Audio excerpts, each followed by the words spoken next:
Right. Hello, hello, hello.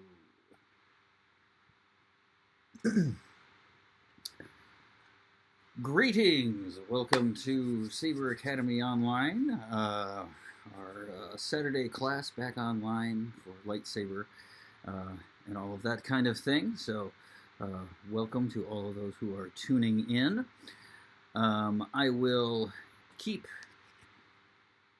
I'll keep a eye on things on the phone and for Facebook comments and all that. I know that we have some people coming in from different platforms in here, but we'll go through some stuff. If you guys have questions, save them for the end. I will do a question and answer session at the end. So there we go. Okay, so last week we kind of went over the basics, the very, very basic footwork, some the basic formula of Shicho. Now, the practice of Shicho, and we did a little bit of it with the Rothtar's wheel and going through the accelerations, that kind of thing. That's where I would suggest people who are just starting out really, really focus their time and their energy.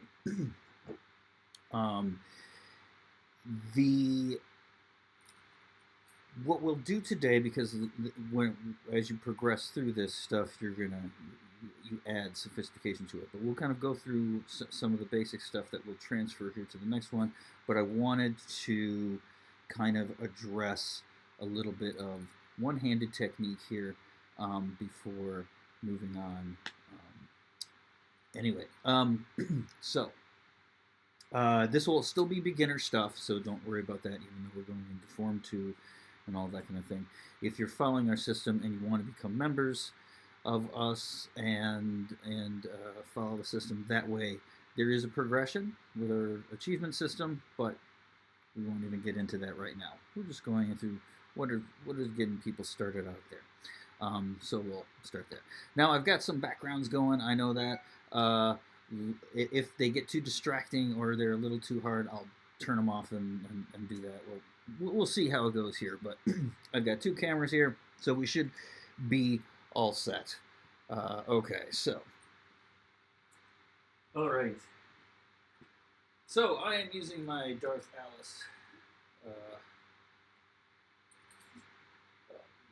one dowel, light dowel saber here. So it is basically a one-handed hilt. I can put two hands on it there for a kind of hand and a half effect, but generally speaking, up there it's a little bit tricky. So anyway, but this is a good way to show how this stuff translates from one hand to two hands, and this will give you the next kind of building block to go. Now, let's do a quick review of what we were talking about last time. We've got two stances that we generally assume. Let's see if I can get here. Basically, see it. You've got attack stance, which is your dominant foot forward, right? And that puts your saber out in front. Okay? And then you have a defense stance, which is the other way. So you have a cross here. Now, the only reason we call them attack and defense stances is to keep them separate. But there are reasons for that. In attack stance here, we have the most reach and flexibility here with our front arm.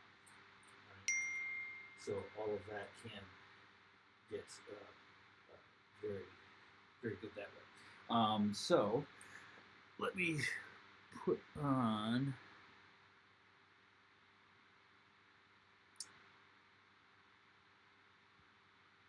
the other mic.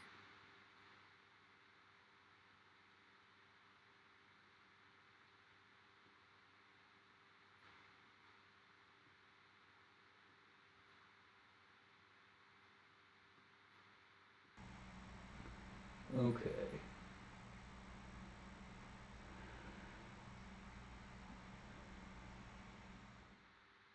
Take this one back. There we go. Okay. So, messages coming through the computer won't interrupt us. All right. Or anyway, so there's that dynamic. Now, in Shicho, we have 3 types of strikes.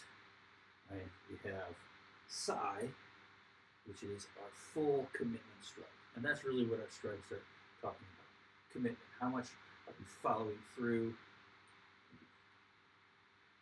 Are you letting the thing follow through here to a position here? Now, some people think this is an overswing. This is not an overswing. As long as you are stopping it where you intend to stop it. Right? You're there. Overswing is when you swing and it's kind of out of control and it kind of pulls you into a position. But I can bring my saber back to a lot of different positions. Now, if you're doing the ASL FFE rule set, that's very important, right? Being able to take it behind you and coming forward, right? Now, with the defense stance, we're using our cross stabilization pattern, so we have more strength when things are coming in to resist, and that's basically there. But also, we can parry, and then when we can passing step to come in that way. And okay, yes. So there's that. So Cho is the next type of strike where we're kind of coming through short. It's still a chop. It's still a arc that we go through here. Okay. Again, ASL FFE rules. Engagement arming. Simple. And that's basically that. Now, okay. So with Shicho, you can do it one-handed. You can come through and do the exercises one-handed. Right? Like come through here. Right? You can figure out what you want to do with this particular hand. If you keep it here, that's good. That's not great for lightsaber. When you're doing it with a regular sword, you can brush things out of the way here, but you can't do that with this. So, stuff like this here, Cho, boom, Sai. Right? Same thing up. Now we do our Sorlac sweep. It's the same idea. Okay? Now, the other two, we didn't go into too much detail last time, was the Shim and the Shak. Now, these two strikes are actually one strike. They're a way that we can very, very quickly move our saber. Now, moving the Shak is moving the tip forward, moving the rest of the blade behind it. Okay? So that's what you got there. Okay? Doing a shim, we're going to use this here. So it's the same motion. You see, one, I'm keeping my tip still. And if you see, right, it doesn't move there. That's going to pierce. That's going to go through my target, right? Oh, if it will stop. If it will focus. There we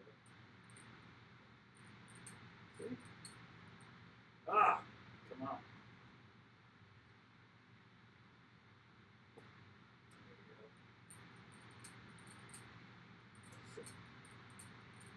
There we go. And I don't know why it's doing that. Okay. Anyway, so these are basically attacks with the tip. Okay? Either the side of the tip or the side of the tip. Okay, so the FFE rule set, we're not using the Shiak at all. We're just using Shim. Okay? Shim should be your go-to with ASL rules because we're looking for quick, active play, right? We're not looking to chop people in half, anything like that. We're looking to get touches, and we're looking to keep the game going, right? So shims are very good. Now, the arcs and all of this other stuff, right, that's all going to come into how it looks, right? But if I come through here like this, boom, I can do the same thing. Okay, so now we'll move into kind of how we're going to use this, or we'll add what comes next. So the kind of the next formula here, and we did a little bit of that again in the warm up. So a lot of this stuff that we did in those previous videos, we're going to be doing here.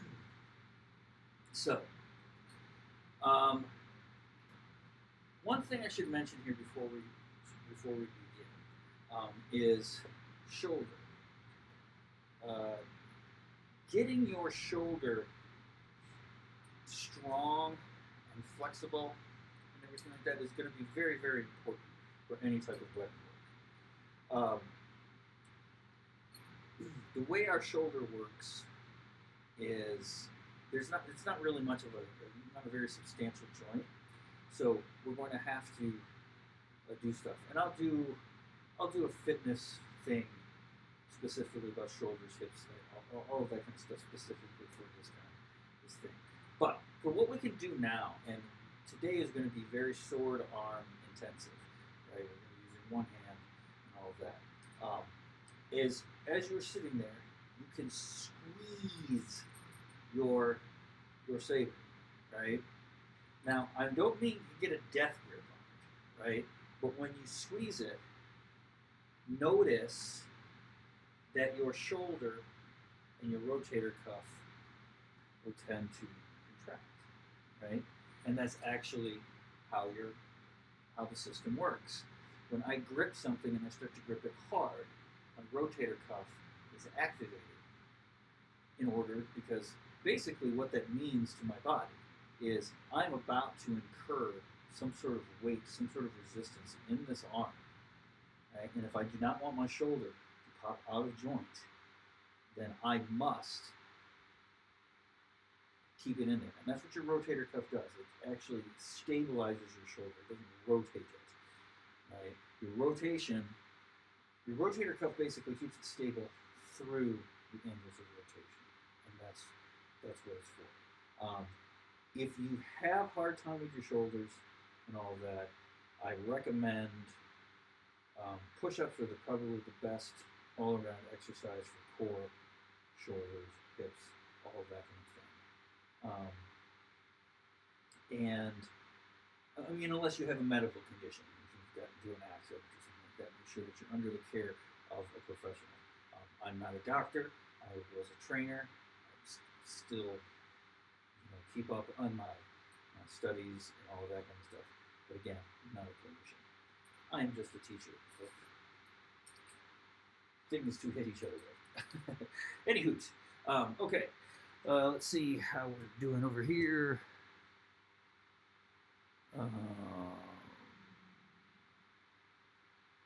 Yes, yes. So basically, in basic parlance, the shim is a kind of a tag, right?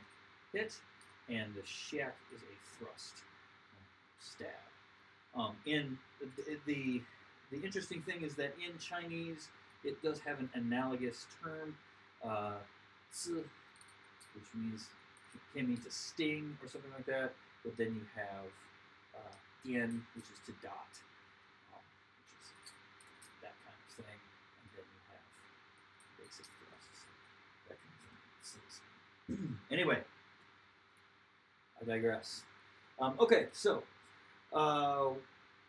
once we have all of that, we're going to talk about kind of like the one-handed formula here. And that's going to be, we're going to start off with our moon guards and our spheres. Okay? So the first thing we have here is we have 3 sections of the blade.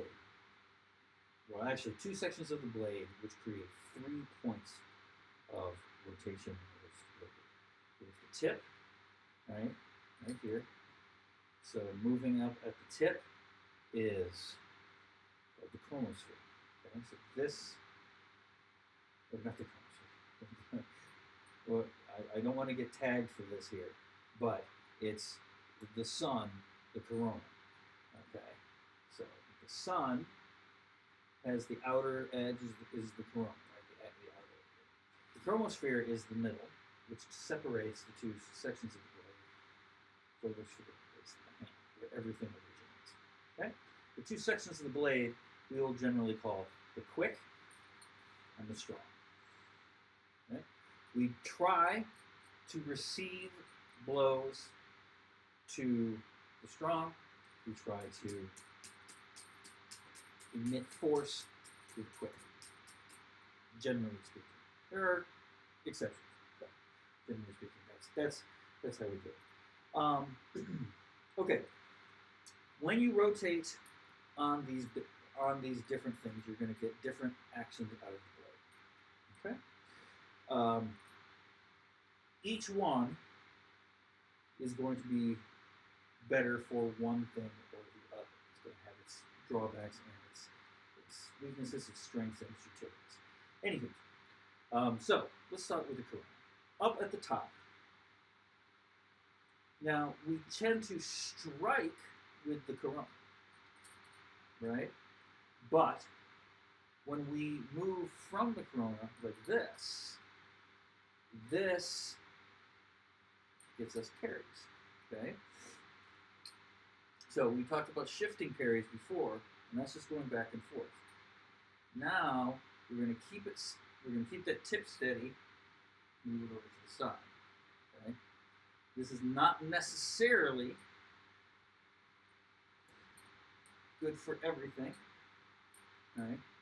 But in general, when we're doing this kind of thing, that's it. So that's moving from here. Now, I will trim this off so mess up the camera here. Get a little closer. So I'm going to demonstrate here the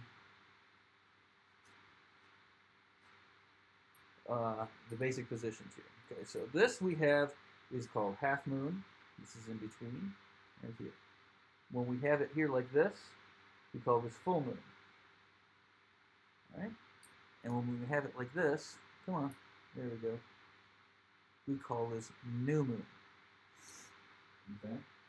These positions of the hand orientation with the blade. Okay? When we combine them with the spheres, we get different defensive positions, different attacks. Okay? So, chromosphere or corona out here like this, I'm going around and I'm creating a cone of defense as it goes. This way. Here, hopefully it won't pop out of focus too much. There we go.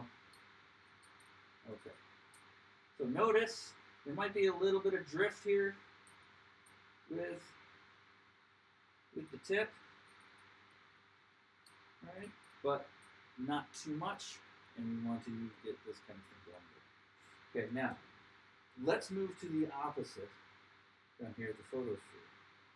Okay, now basically what we're talking about is we're talking about hitting in these positions. Right? Now, in order to hit, we have to bring this back. Again, so for ASL, arm it. Ooh. If you're not doing ASL, very small. Now, there is some arm movement that kind of has to happen with some of these strikes just to make them viable biomechanically. You don't want to hit anything with this surface in this position because you're not loaded correctly. So as you see, as I come up into full moon, even though here is where the action is originating,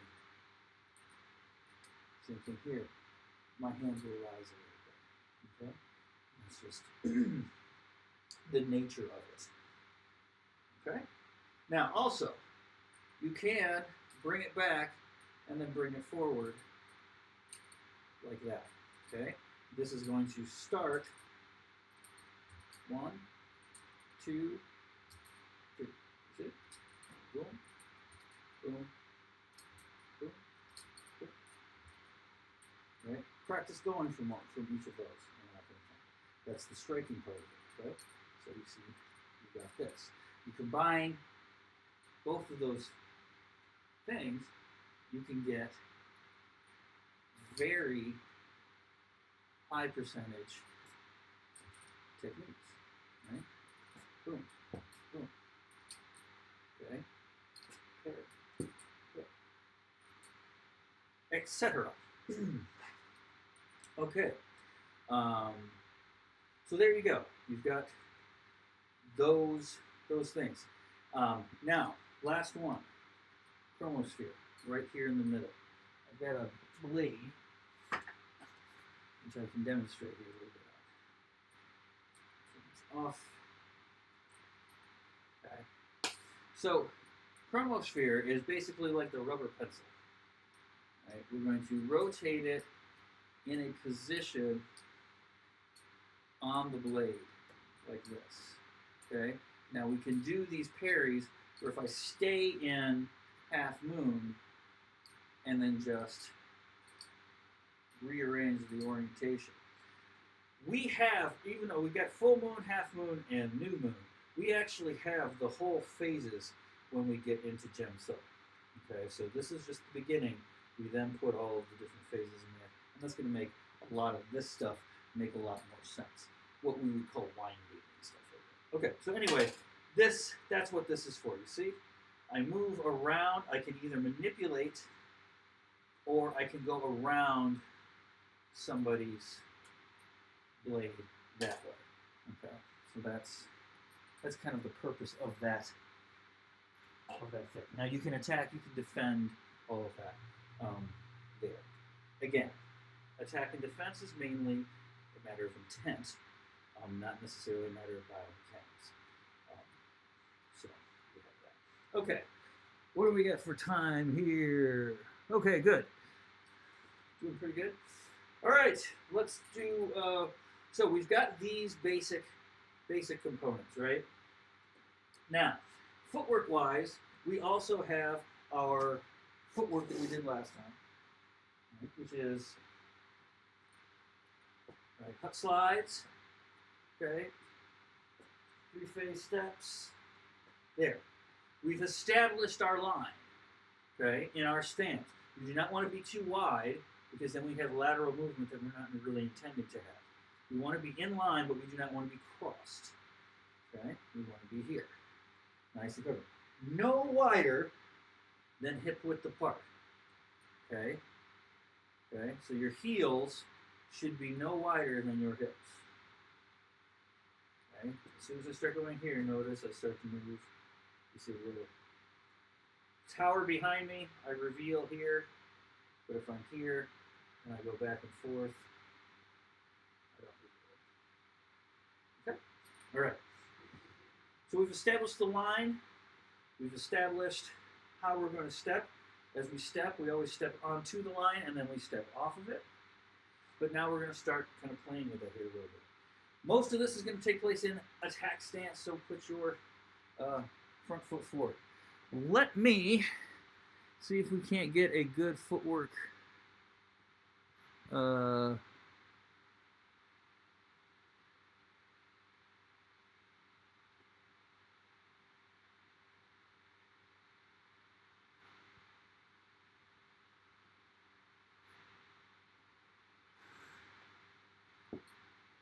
see if this shows up.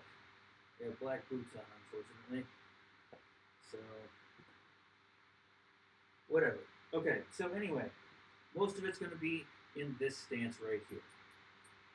If. Okay, so we have here. Now, what we can do is we can cross step here.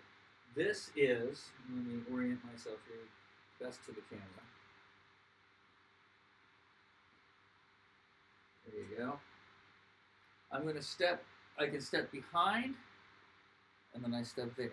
Or I can step in front, and step there. When I'm going forward, if I step behind, I move over to the side. When I'm going backwards, if I step in front, I go to the side. Right?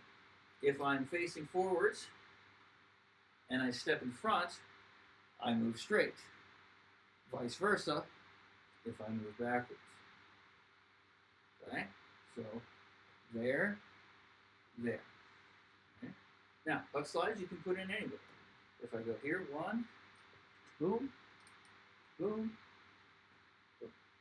Okay? Boom. Now, how to change the line, how to get off the line, we're going to use pivots.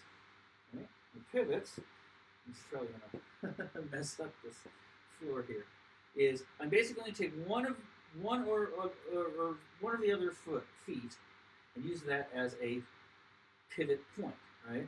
We'll start with the front one. So if I pivot this way, I'm going to move this leg over to here. You see? And now I'm going to be facing 90 degrees that way, and so on and so forth. Okay. I have to cheat it here because of the ground, but you get the idea. Let's go through this quickly. Okay. Now, if we pivot on the back, that's the other way we can do it. Okay. Either way, we can go both ways, both directions. It can help us there. Combining all of these things together with our blade work, with our footwork, with what we know, with our targeting. I don't think we went through the targets, but people pretty much know. Number 1 is the head. Number 2 is the weapon arm. Number 3 is the non-weapon arm. 4 is the torso. 5 is the dominant leg. 6 is the other leg. Right? We just keep these things in mind, and we keep all this stuff together. And we get an exercise we call the sun dog. And a sun dog, if you know, is that pattern that is sometimes made by the sun when it sets. Certain atmospheric conditions are correct, and you get these lines and these circles that kind of intersect in really cool ways. And that's kind of what if you were to trace your steps, that's kind of what would appear in your wake. So it's basically, you take here, and you start off very, very simple. Start off with hut slides. I'll show you just little bits, because we don't have a whole lot of space. You probably don't have a whole lot of space at home. You can do this within furniture, get around things, because you don't have to do much with your blade. Now, if you want to do, you see, just parries. See, those are there. Anyway, you see, boom, boom, all of that. I must figure out a new method for this business. Okay. So, right, we've got our there. If we think of our attacks, right, 1, 2, cool. Okay. You see, it's almost starting to get into a spinning type of thing, right? This is why spinning doesn't come until later, right? We first want to get the ability just to turn our weapon back once, up, down, right, up, back up. These types of things, right? You're learning your body, you're learning the doors, you're learning what to close, what to open, how to go forward, how to move back, right? All of that is being kind of encompassed in what you're doing. We keep it simple. Again, keep it to 3s. 3 is a nice magic number, right? Right? 1, 2, 3. Rotate from one of these 3 points. Defensive is the furthest one away from you. offensive is the closest. Right? Basic solo things. Now we can't get into too much how you're using it with other people because there's nobody here and there shouldn't be anybody there either. So people won't have an opportunity to use it. But as you're training, when you're thinking about these movements and these biomechanics, this is kind of what you're thinking about. Okay, so I think that's what I wanted to cover today. We will go over here to the questions, and I will see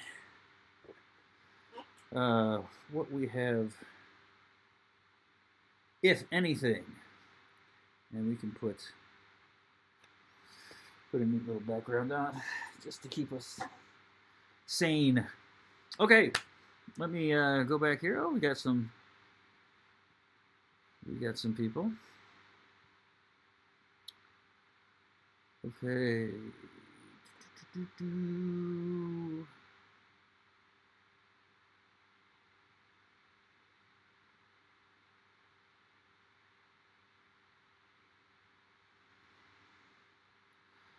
Hello from South Korea. Hello.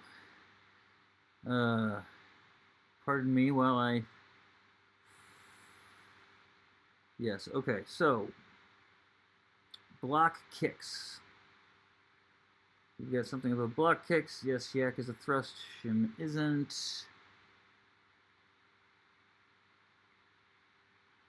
Okay, so we'll go through here question by question. First one we got here. So, a little confusion on the which camera am I at?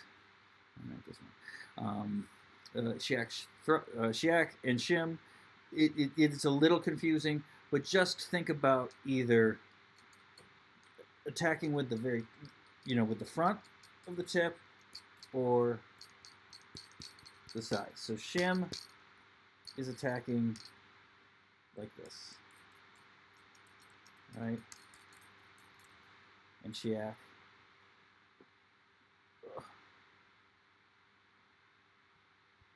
like that. Okay, so Shiak is illegal in FFE. We do it anyway because, well, it's not illegal everywhere, and it's a particular technique.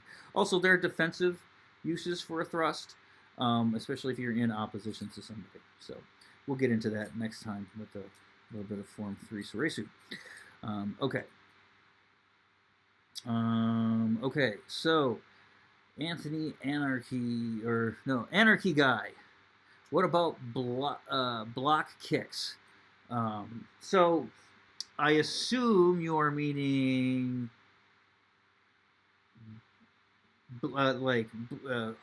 blocking somebody else's foot, or like this. If I can do it kind of boom or boom, putting up something like that. And yes, you can of course do those. That is not. It's not really necessarily something that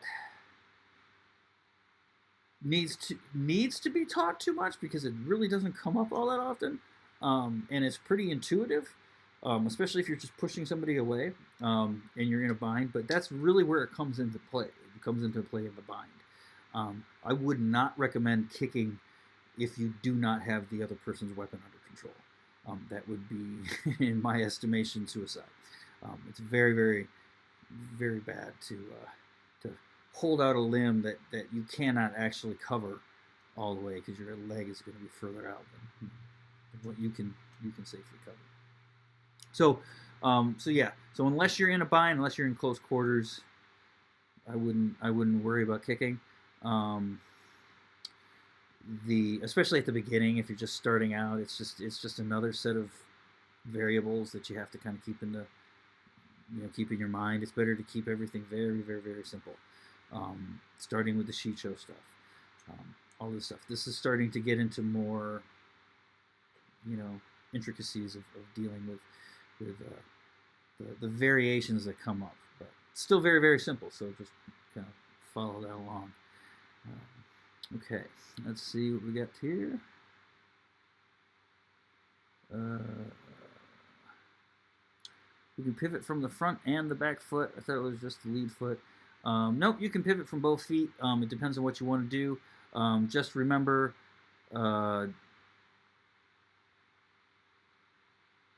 okay, so here's the thing too. You got to remember, pivoting on. You're going to pivot on mostly on your weighted foot. Okay, so if you have your weight on your back foot, right, you're going to pivot that way, right, and that's going to change. That's going to change your orientation there, and you're going to keep that center there, away from the opponent. So that's a very good defensive position. You pivot on your front foot, that's going to keep you in the same spot, which means you're not going to give up any ground. So if somebody keeps trying to push you back and all that kind of thing, this is a good, pivoting on the front foot will give you the ability to turn and not give up anything, right? So it all kind of depends on what you want to do. Everything is specific to what you're going to do, and when you're going to do it. So let's see.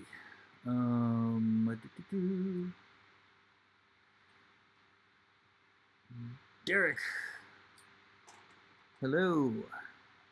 Do you recommend a shorter hilt like yours for one-handed work, or is a standard hilt sufficient as long as it is decently balanced? It's all up to you. When you have a hilt that is too long, with one-handed stuff, it's going to get hard to manipulate. I don't have any of my longer hilted sabers down here, but let's say here. So let's say we've got a handle that has this much sticking out. Okay, so when I start to maneuver around, it doesn't do too much as far as limiting my wrist or anything like that, right? If, however, I move it up a little bit and I have this much out of here, now as I start to get around to the other sides, I start to cross my arm, and this can have detrimental effects because I might not be able to finish the movement that I wanted to produce at that particular moment. All right, so that's there. Longer hilts are now becoming more common because people are wearing gloves and they still want that kind of maneuverability there. I think I don't remember. Correct me, somebody out there if I'm wrong, but I think TSL's one-handed hilt can be 18 inches long. So that's about that. That could get hairy if you're using one-handed. So there's that. One thing I will caution people though about is the balance of a sword or of a weapon should be in front of the hand.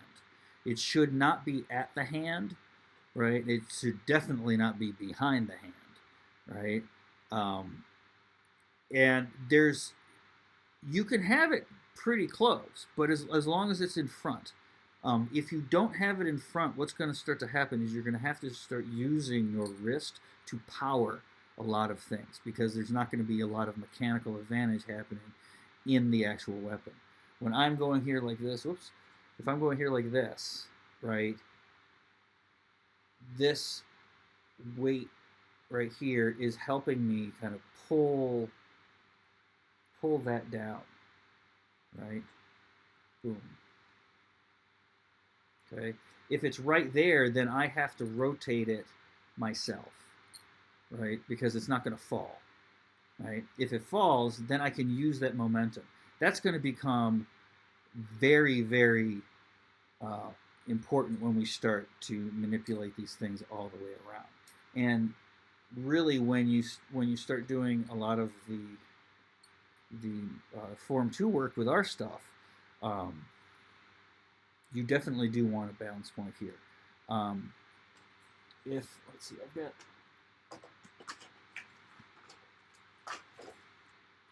got an actual weapon here. So this is just a practice saber. So this is a lightsaber. It's not hardened. It's soft, right? It's probably tempered so it doesn't keep a set, but you're not going to do much in here with it, right? And it's not that right. And even this thing is balanced way out here. So there, somewhere out there. That's a good 4 or 5 inches away from the hilt. Okay. So there is a myth that goes around that says it should be balanced right at the cross guard or right at that kind of thing. And biomechanically, that would not be advantageous, is all I'm saying.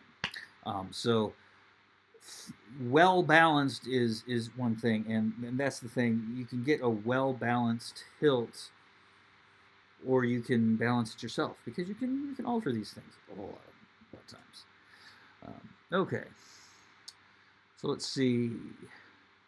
Ernest Braswell asks, is there a basic book that can be used to focus on hand position and blade position to learn the basic stances and movements?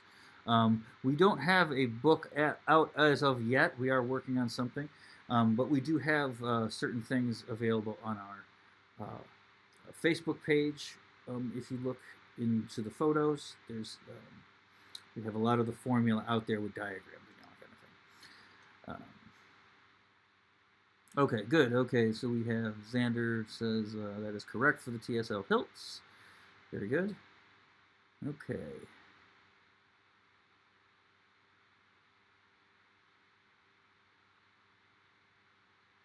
If you're using so if you're using two hands, if you're using two hands with these moon guards, right, you will probably have to alter a little bit, and you're going to have to turn your body, okay? Like I said, I don't have my two-handed one down here, but I can put two hands on this one, and here, let me switch cams again so you can see a little better. Okay, so if I'm here with two hands and I want to do this, now I have, if I'm standing in do-back to practice these, right? Not necessarily in this, because when we're in a dynamic stance, we can step and to take up the pressure. But here we want to feel where that pressure is so we know how to use it. So if I got my two hands on here, when I come up here like this, also what has to happen is that my shoulders have to turn, my torso has to turn all the way that way. So my shoulder's going to point out that way. Okay? Then when I come down here like this, to the other side. Okay? So it's just going to kind of require that of there. Now, when you're doing photosphere, two-handed, the front hand does nothing but turn. You power it with the back hand. You see? Just like that. So I go here like this. Right? That's actually going to give you a lot more functionality out of that as well. So with two hands, you just got to alter up your body mechanics just a little bit. It still works the same way. This is more about the geometry of what happens between two weapons than it is about specific moves this way or that way. So, all right. Alrighty. Okay.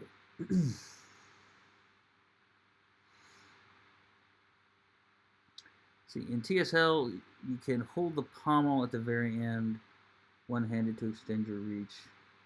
Yes, ASL forbid this. You cannot hold your saber out here. You have to hold it like a real weapon. Not out like that.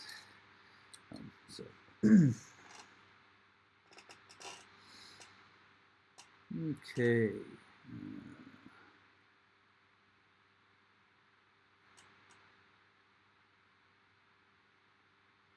Yes, so, okay. We'll give people a little bit of time here if you got any more questions. I think that might have gotten everything there. Again, as I'm talking about this, one thing we want to kind of keep in mind is that the ASL FFE rule set is going to have particular things that you can and you cannot do. And like I said in my video from yesterday, just remember that you may be practicing things that you don't use necessarily in combat. Rather than thinking of, oh, I can't use this, like thinking of it as a loss, try thinking of it as, well, I don't have to worry about that now, right? I don't have to worry about this particular type of thing, right? Because that's the purpose of those things. If we're talking about thrusts, thrusts can get dangerous, right? Just taking them out is not too hard. We've been doing it for years and all of that. So, okay. Oh.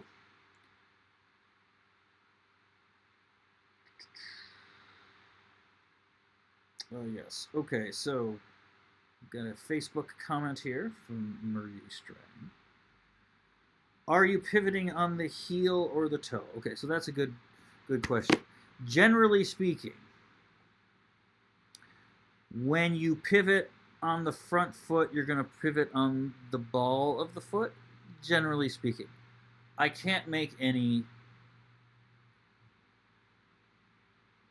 comments as far as what is more whatever.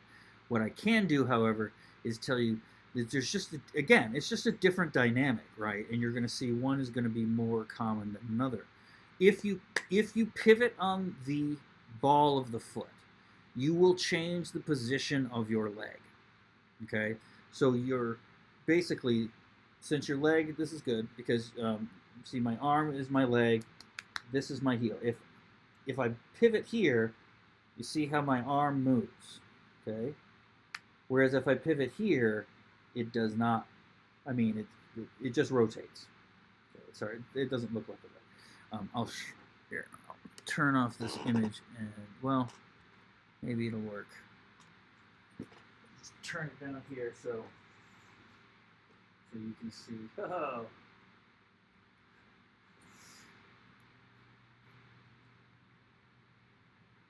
It's a strange web, but here. Okay, so when I pivot, hey, there we go. That's a good idea.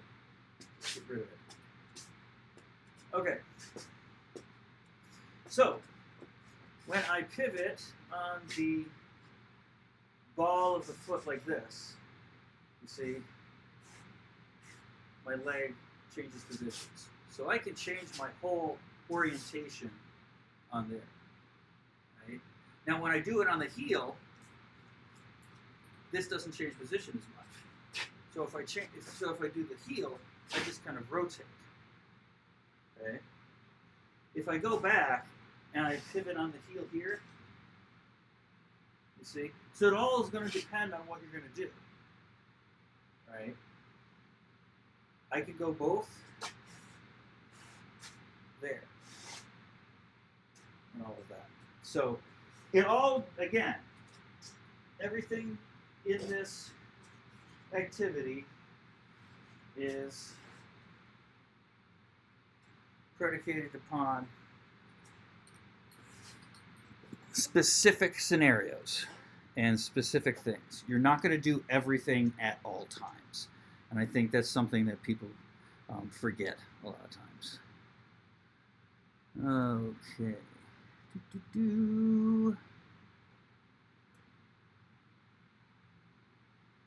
Is heel toe pivoting also based on power versus speed? Well, sort of not. When you produce power from the ground up, you want to produce it from the heel. That's most, because again, you're not going to lose as much energy, right? So if I push against the heel of my palms here, that becomes very, very tight. If I push at the here, you see, you have a different thing.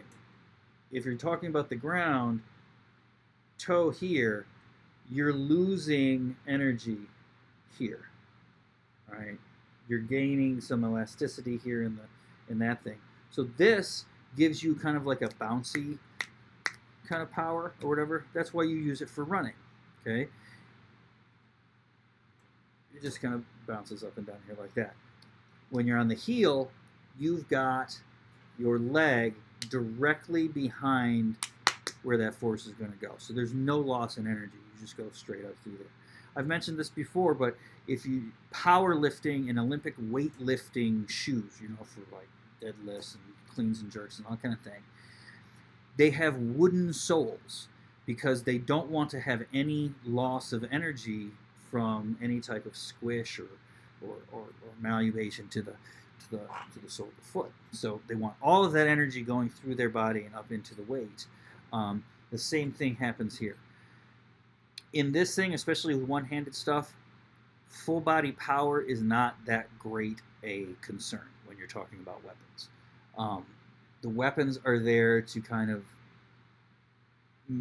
keep it, they're labor-saving devices, so you're not going to have to work as hard. That's the whole point, is you're not going to have to, go through it. That's why we always talk about smooth as, being smooth, slow is smooth, smooth is fast. If we get these things very well organized in our own bodies, right, when we go to use them, they'll be there and they'll be reliable. And we won't have to think about them. Our body won't get confused. We won't injure ourselves, right? And that's really the goal of training. So, okay. Yeah, I guess stability, but yeah, the weight on your feet changes between the ball and the heel all the time, constantly, right? So you're never really talking about a static position anyway. It's kind of where you keep those things and what strategies you have to help keep it there. If we get into a wrestling situation and you're digging your heels in, as the saying goes, right, then what I am going to try to do is I'm going to try to use that where you are, in that heel, to put a connection to the ground and try to move you around it, right? At that point, you want to try to move your foot around so that I cannot get a bead on that particular thing. So again, one of our hallmarks is, little column A, little column B. That's what you get. All right, let's take a look. Do we have any other things on Facebook or any of our other? There we go. Yes, I can see questions here. Yeah, so the live chat, I don't know, it doesn't get translated to comments, and I think that's why some people are not seeing the live chat. But there you go. Okay, but yes, I can see questions here on Facebook, Justin Robinson. So if you can put your question down, we can get to it here. Got about 7 minutes.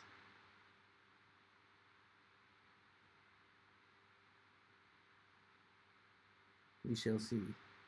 But anyway, the point is when you move from Shicho to Makashi, Form 1 to Form 2, it's a refinement, right? It's like, okay, so now we know how to swing, we know how to hit, we know how to stab, we know how to tag, we know how to move, basically how to go from one end of the field to the other, right? Now we're going to add in some diagonal stepping, right? Some pivoting, and that's going to give us a little bit more freedom. We'll add even more of that through Suresu and Ataru, especially Ataru. All right. We have... Yes, so... Yes, I do not know why some people are not seeing the live chat. It should be up there on the side there, but maybe somebody has plugins blocked or not up to date or something. I don't know. But again, like I said, you can do those comments. I will get the notifications here on my phone, so okay, I can get that. Oh, I see. Here we go. What do you recommend for the hand not holding the saber when using one-handed techniques? So that's a good question. What I usually do, it depends, and it's going to depend on how you're doing it. Like if you're doing just regular old straight up, okay, if this was a real situation, what would happen type of sparring with your buddies, right? Where you don't really have rules. It's just basically figure out if somebody got killed or not. Or if you're playing a particular sport, if you're playing rule sets like TSL or any of the other ones, or ASL FFE. Like in ASL FFE, I'm going to put this hand behind my back. Right? In Dwambing, I generally use it behind my back.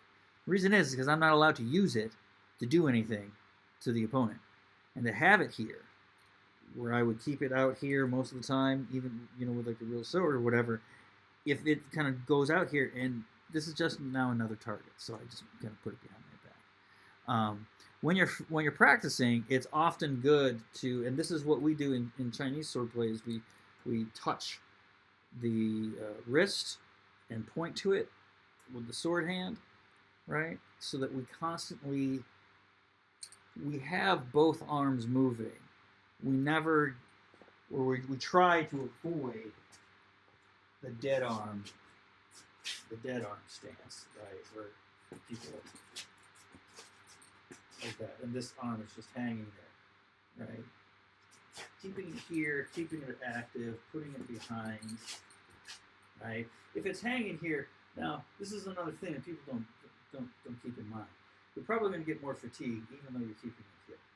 The reason is think about how much your arm weighs, right? If you were to go to the butcher shop and you were to get a leg of lamb, or the equivalent amount of meat from a leg of lamb that is as big as your arm, how much would you be getting, right? And that's how much weight is dangling off of your spine without control. When I take this hand and I put it behind my back, it keeps it together with my body. Now my body is more one piece, right? Same thing if I keep it up here, right? I'm squeezing down here and I come in here.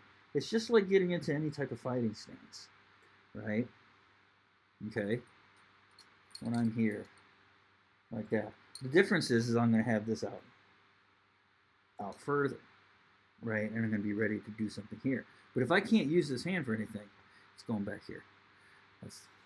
That's what I do with it. There's lots of things you can do with it. You can continue to move it around, and that's fine as well too. So, all right. Okay. But yes, if you have your hand out in front of you, you do run the risk of getting popped in the hand, as it were.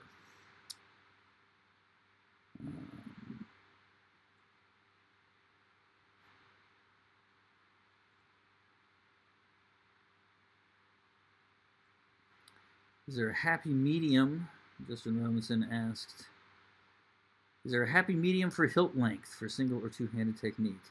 It's all depending on you, really, what you find most comfortable and most maneuverable. I described the kind of dynamics that go into that, but there are going to be anatomical differences between us that will mitigate some of those things, exacerbate others.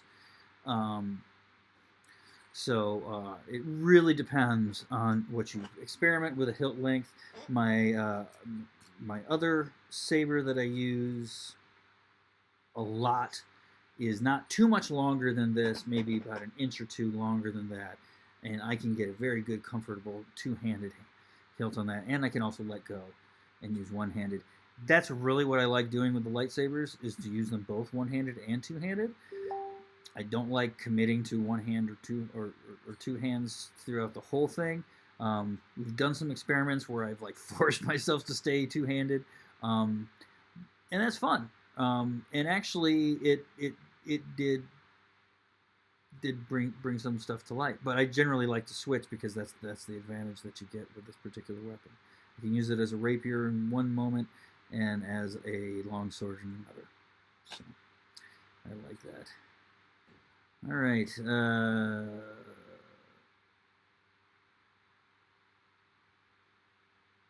Okay, so good. Got that question answered there. We'll see. Do we have?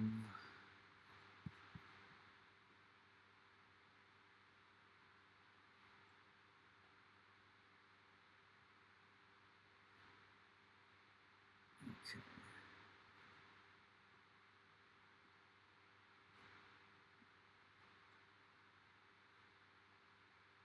Oh yes, yes. The my Ultra Sabers was asked, do I still use the Bride? The Bride, actually, I might even have. Yep. This is what's left of the Bride. One thing people should know about getting the Bride was it was an Ultra Sabers. Can't remember the model. I'll have to look it up. But the metal was very, very thin right around the pommel. And I dropped it and boop, popped right off. And that is a design flaw because I got another one in a grab bag and same thing happened. So, yeah, this is all that's left. Interesting callback to the early days, that's for sure. All right, well, that is it for us, I think. We have... Oh, there we go.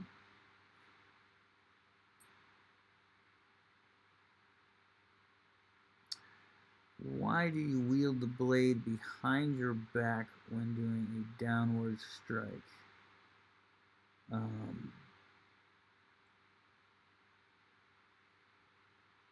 I think you mean the follow through. Let's talk about this because this is it. So, a stance like this, or bringing the saber here, if I could bring like this, does this not leave me open here? Sure. Every position that you bring your sword into is going to leave you open in another spot, right? Because you just don't have enough arms or swords. All right, so that's the thing. Okay, this is an actual stance. There are saber stances where people will hold the saber all the way behind them, right? There are saber stances which are like this, okay? And this is even without shields, right? These are, dueling positions here. The whole purpose of those, of stances where you're holding this there, is to open a door, to invite somebody in, so that you can start something from some place that you know. Because here's the thing. I don't know what the person's going to throw at me. Okay? It can come anywhere. So if I can reduce the amount of choices that they have, or give them a very tantalizing choice that I know they're going to go for, then I'm going to do it. Okay? It's the same thing with this, with the Fool's Guard down here like this. People say, well, isn't your head open? Sure, sort of. Same thing here, right? Aren't you completely open here? Sure, sort of. Go ahead and try to hit me there, right? That's the thing, okay? So when I go back here like this, and I'm taking here, this is, as I said, full commitment swing.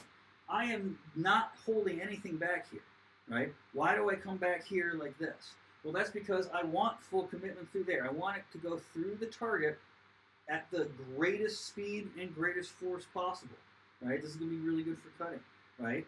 I do not want it to fly back and start to pull me back, so I bring it here.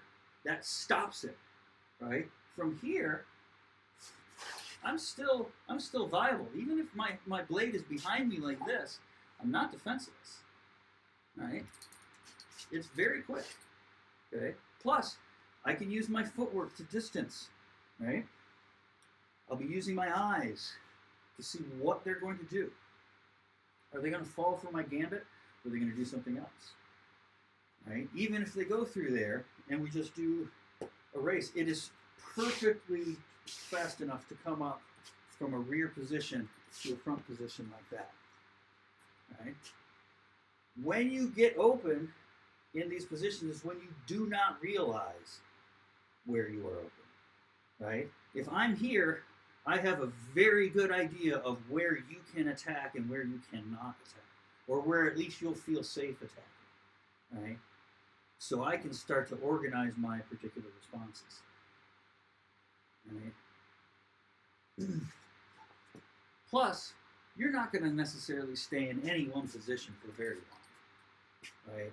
You should constantly keep changing and constantly keep moving. Right? But not randomly, in response to stuff that is happening. Right? How you do that is you get all of these basics. Right? How do I keep my saber from flying away from me if I miss my target? Right? I get overzealous, I take a big swing, and I miss. They dodge. Oh no. And then my saber kind of flies over here. And if I can't stop it, if I'm not in the habit of stopping it, boom, then I'm going to, I'm actually going to be slower. Right? Right? Plus, if I only do this right here, right, now I'm going to be open right there. Right? Because my hand is pretty much uncovered. Right? So rear-facing guards and that kind of thing, they're not a sin. But you do have to use them correctly, and you do have to know what they do and what happens there.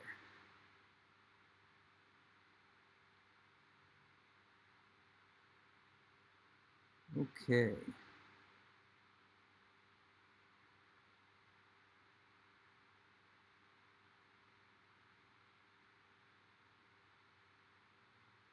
Now, if you're talking about the going behind you like this, right, in Chinese saber and stuff like that, there's lots of these wields around the head, right? And this is a very good shoulder exercise, all that. It can be abstracted to this. ASL FFE rule set, we can arm using that, all of that kind of thing. When this is used in real life, this particular technique, and actually I'll use the weapon that is used with most of the time.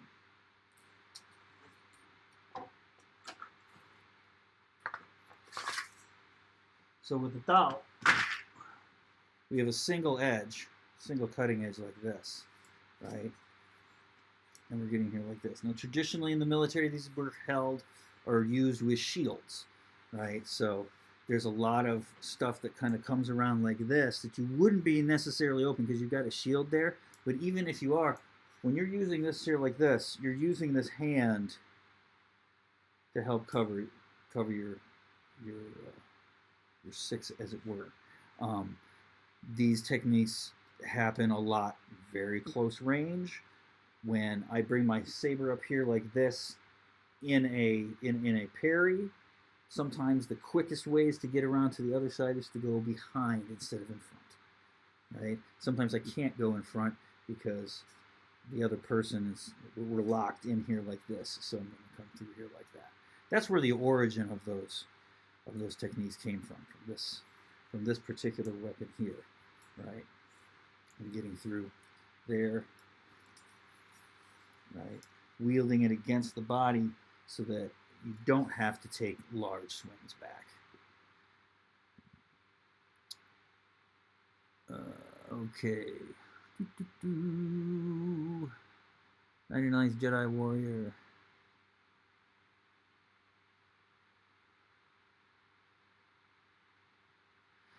So 99th Jedi Warrior says, if you notice that the opening stance of Jingenru is similar to the Gemso opening stance, high guard, intent on a heavy downward blow. Well, yeah, it's probably the most common position, and I don't think you can find any. I don't know that you would be able to find any two-handed sword style in the world that does not do this. right? It is, first of all, it's the most intuitive thing in the world. It's just to hold it up over your head and wait for the other guy to come near you to chop down. So yeah, there's lots of similarities. Our whole point in doing this was that there's so many similarities between so many arts and so many different things that if you strip all of the national stylistic stuff away, there are some truths. Oh, there, Bruce Lee touched on it, lots of places touched on it, right? But there are some biomechanical rules that we all obey that all martial arts are built upon. If we can figure what those things are, and we can kind of look at those things, it doesn't really matter what style they're using. Okay. All right, well, went a little bit over here. That's totally okay. Thanks for the questions. Thanks for tuning in. We are going to be expanding our live classes here this week, so we are going to be doing a putting back on the schedule for all the classes that we teach over here. So Taiji will be coming up noon on Tuesday, if people are interested in doing some slow movement oriented type of things, that it's good for martial art. And then on Thursday we'll be doing Kung Fu class, and on Friday at 6, Kung Fu's at 6 as well. Friday at 6 in the evening we will have Sword Lab, where we will talk about the origin of all of these things here using our more conventional weapons and all of that. So anyway, I will leave you there. We will talk to you around the fire. Please join us on Facebook, join us on Instagram, join us on all of these places that we have outlets. We will be doing more and more stuff in the coming weeks to try to keep everybody good and in shape. So stay tuned. I guess that's it. So we'll leave you with patience, practice, perseverance. Happy sabering!